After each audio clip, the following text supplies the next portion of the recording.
Well, here we are, another day on Jodi's bus build. Now she's trying to, well, it's not going to be done, but it'll be done enough for her to take it to go up and see her son. So we're on a mad dash here to get the last of it done. So we'll see how it goes.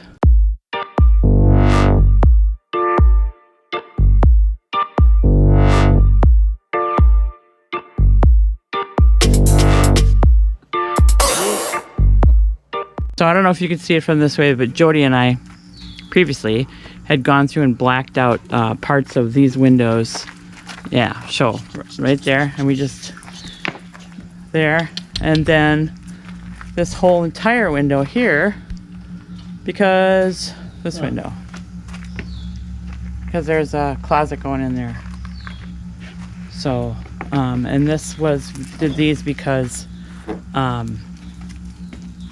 that's where the kitchen's going to be. So, and you can kind of see it from the outside, so we didn't want to have the back of the cabinets or anything showing there. So, and we just Jodi and I just used tape and spray paint, black spray paint, to do that from the inside. So okay, we'll show you more in a bit. Well, update, we have our power transfer switch, our 200 amp hour battery that we just got in, heavy duty marine battery. We have our power inverter, 3500 watt, 7000 watt surge. And we have our power station with a DC converter in it. And the other updates we got going so far.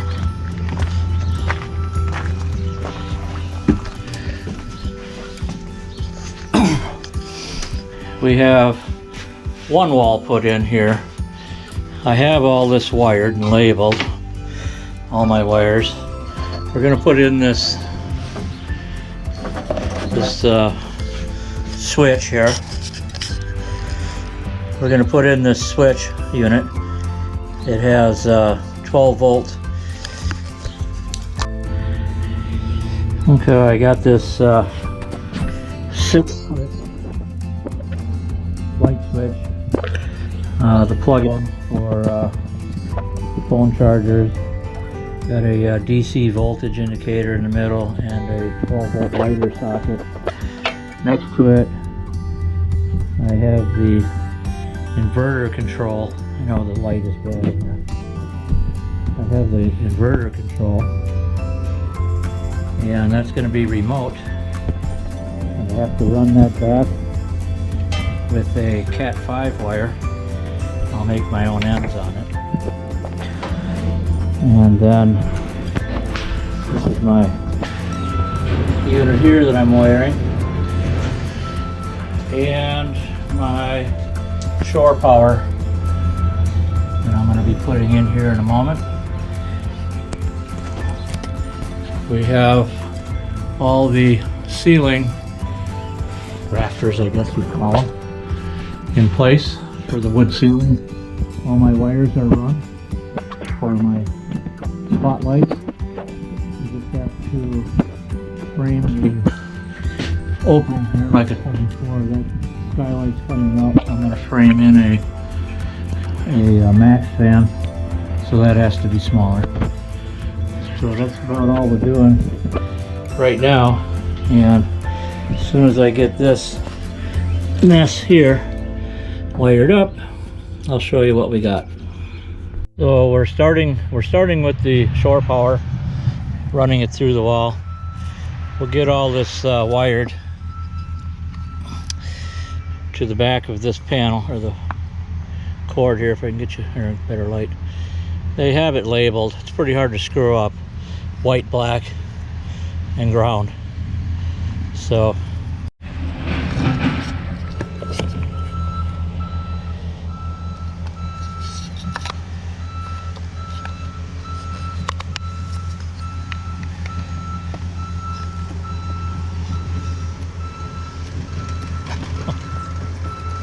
side note, as usual, we always have a million things going on, so that incessant beeping that you hear is a delivery truck backing up to deliver some of the, I think it's the roof frames, the trusses for the addition on the house.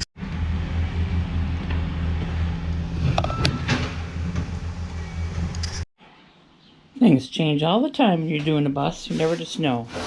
So this is what Jodi happened to find, this very interesting black tank. It's very small, but for her purposes, that's going to work great.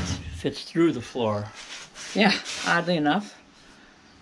Go ahead. We cut a hole through the floor, that diameter. This sits down into it. This fits flush with the floor. Toilet sits right on top of it. I don't have to worry about suspending a black tank from underneath and all the plumbing that goes with that. It does come with a vent, which is great. And it comes with a nice threaded collar here for the waist. Which still she's going to have easy enough access to to be able to dump that little tank. And that toilet. This is a heck of a find here. Yeah. This Kind of a game changer for this style of situation. building. For this style of building in a van or a small vehicle, even in a bigger bus, if you're just going to use it periodically, that's perfect.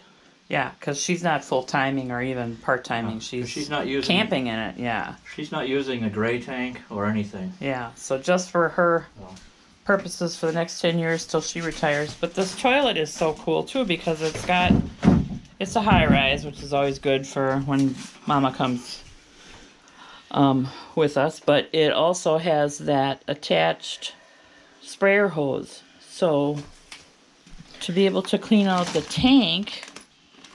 tank. No, not that tank. No, it won't work for that? Can't put it down in there? No, that cleans out the bowl. Oh, that's it. Well, that's better than nothing, I guess. It's still an advantage rather than cleaning that bowl with a wipe all the time. Yeah. Yep. So it's going to be a fabulous thing. So yeah, moving right along with stuff. I know it looks like a mess, but I'm just in a hurry. It's an organized mess, believe it or not. So getting there. That's the current. We got the wires ran. Yes, I did all that, I think, the other day, so.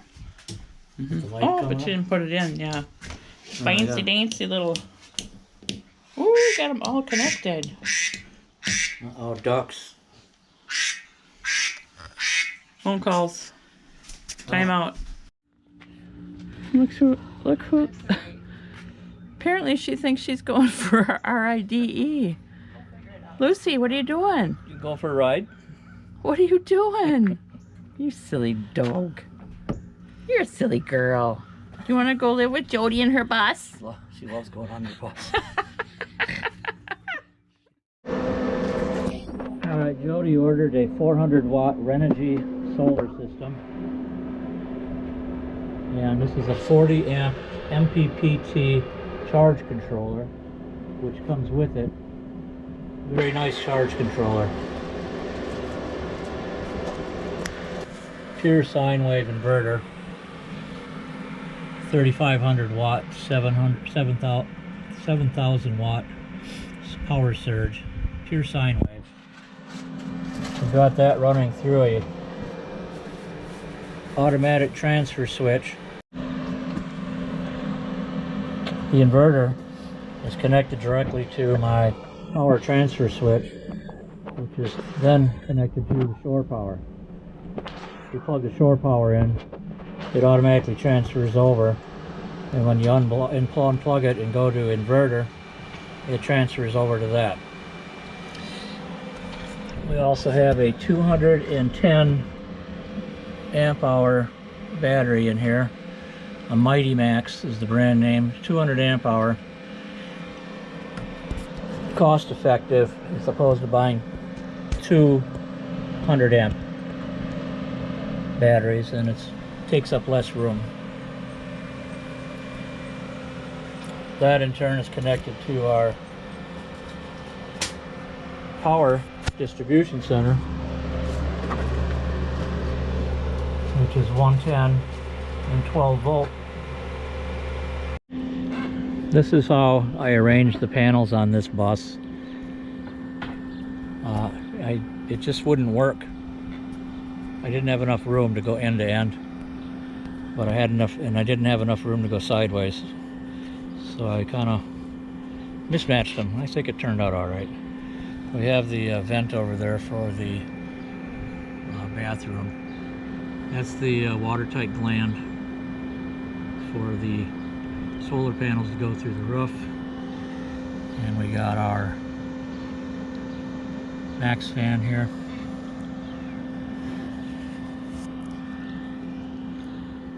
And that's everything. So how we connected to the roof? Connected to the roof at these clamps, these brackets, and those are watertight seals. Everything you see here is included with the kit. The connectors, they come with the solar panels, the wires that connect it down to the charge controller, the panels themselves, the clips that hold down the panels to the roof. The only thing that does not come with the kit is the gland going through the roof right there. That's something that you have to buy extra. Everything else comes with the kit, right down to the charge controller, the wires to connect to the battery. It's all one and done. So this is the Renogy panels that Jodi bought. And Mason did help Scott with the installation of both the solar and that rooftop max fan install. They also managed to get her jackknife couch installed before she left for that first camping trip too. So all is well. Thanks for watching. Like, comment, please subscribe if you haven't already. Love you guys. Bye.